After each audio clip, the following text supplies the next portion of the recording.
Hello everybody and welcome back to another episode of Heroes of the Storm. Today we're going to be playing Anub'arak with his one tiny minuscule change, and things are going to pop off. But feel free to like, comment, subscribe your heart out at the end of the video, or during the video, or even right now if you're fed up of my asking for it. Now let's get into it. Today's team comps are Butcher, Whitemane, Anub'arak, Tracer, Nova versus Mal'Ganis, Artanis, funny, Anduin, Nazeebo, and Kira. I know it's Blackhearts, it's awful, I'm sorry you have to deal with it, but the build just, it just works. It worked here, I had a really good time with it, and I'm not super invested in trying to win more with it, because it is kind of not amazing. Anyway, Anub'arak, his single change in the last patch, however underwhelming it may have been, was that they gave his Beetles and his Burning Rage talent at level 13 the ability to... Oh my god, are we gonna make it? We're going to live. Nailed it. They gave Anub'arak's Beetles the ability to also do Burning Rage damage in addition to him. So it used to be he would just catch fire, he would deal damage, kinda, in an AoE around him. Whatever. Boring. But the dev team was like, oh my god, this is our chance. People have been asking for it. Let's make this ability Anub'arak's. So, what they did was change it from Burning Rage to Burning Beetles. We're going to deal 22 damage from Anub'arak himself, and Beetles are going to deal 8 damage per second. So, obviously, that stacks up pretty quick if you got a lot of Beetles. If you have 4 Beetles, you are going to be dealing, what's 4 times Z? 32? That's right around 55, 60 damage. If you got a bunch of Beetles plus yourself. So, that's not terrible. Obviously, all this damage is going to scale too towards the later game, so we'll check back on it at 13 to see what that amount comes to. But being that that is kind of our focus for the build, I am going to go for a full Beetle build instead of the normal tank Anub'arak engage build with Cocoon. Oh, Nazeebo, did you just give me the thumbs up because I missed an ability? Buddy, I don't know if you know this, but that ain't great. Let's try and stay on the Anduin, keep him away from healing all of his buddies. Give him that old dive pressure from the Anub'arak. Anub'arak is actually an amazing tank, and I think he is really underappreciated because everybody thinks that he's squishy. And since the tower changes, everybody was like, oh, Beetles don't do shit anymore, but Beetles still do quite a bit. Anub'arak has, of all the kits in the game, has one of the very few that can, it's not necessarily wave clear, but it's anti-push. So, Anub'arak putting Beetles in a lane with his abilities, he's clearing the lane with his abilities, but also boosting the effectiveness of his own wave. I get that there's a fight here, but Nazeebo's so far pushed up, and this makes no sense. Are we going to do this, team? Is this what we're doing? Alright, Anduin is all out in the open, going to get blasted by the Butcher, and we're helping that dive. I don't think we can save him, so we're just going to leave. We can land at Q. Is he going to get out? Oh my god, he lived! He lived. Is Whitemane going to live? There's a lot of going back in here that I don't really think is necessary. We're doing it. Okay. No. That is a full health tank. What are you doing? What the ass? I don't have any mana. Stop it. Get out of here. Okay. It's fine. They don't have turn-in. I don't know why we're wasting so much time over there. Whew. Anyway. What was I saying? Right. Anub'arak being underappreciated is really ridiculous. Especially considering the character can make any team fight 4 versus 5. If you're using Cocoon, which we aren't in this game, so we'll talk more about that. But he's got a shitload of CC.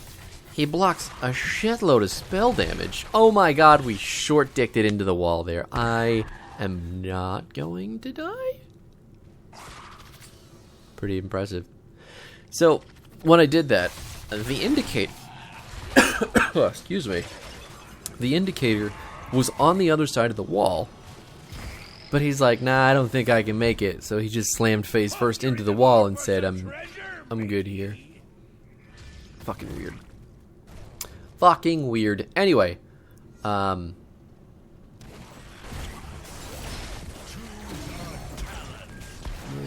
that's it. Okay, yeah, I think I made the thought. Dive Tank Anub'arak makes it 4v5, has lots of CC, blocks lots of abilities. He is a very good tank, but he is largely passed over because people don't like his health pool, and they have this weird misconception about him that he's not a good dive tank anymore because his Beetles don't stop buildings. Oh my boy. Okay, well, he's out. We got the pull and a kill. Totally worth it. Yeah, anyway, I think that perception of Anub'arak is complete bullshit, and I think this character is still really strong. I think people who say otherwise probably don't invest enough time into the character for... Oh boy! No grappling hook for you. Alright, we're gonna walk you back to the team, and now you're dead. Yeah, Anub'arak does take some time. He's not an easy tank like ETC or Johanna just to whip out and use.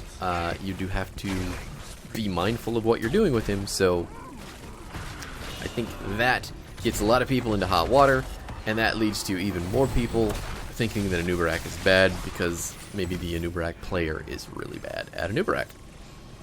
But I love him. I think he's completely awesome in most situations. He just takes a little bit more thinking than other tanks do. Now, all that being said, since we're building kind of this off build with Anub'arak, I'll show you what I pick specifically for it for maximum Beetle effectiveness.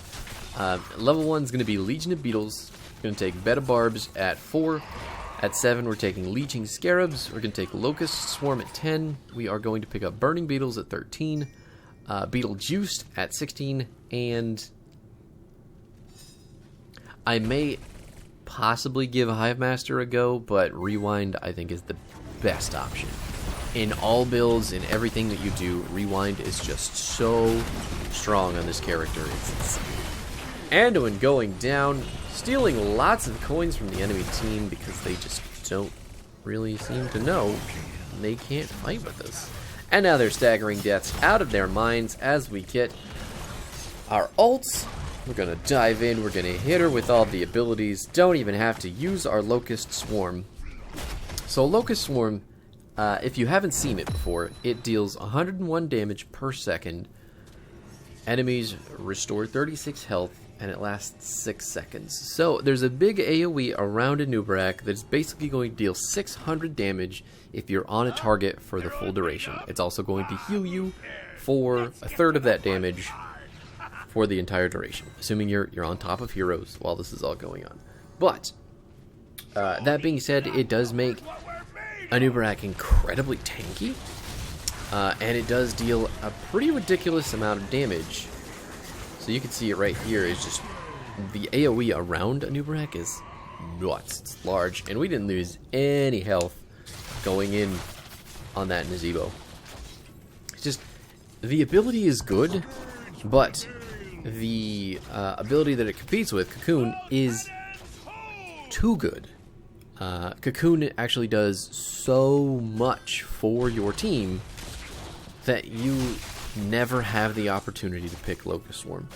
And it's sad to say that that's the way that it works, but that's just kind of the way that it works.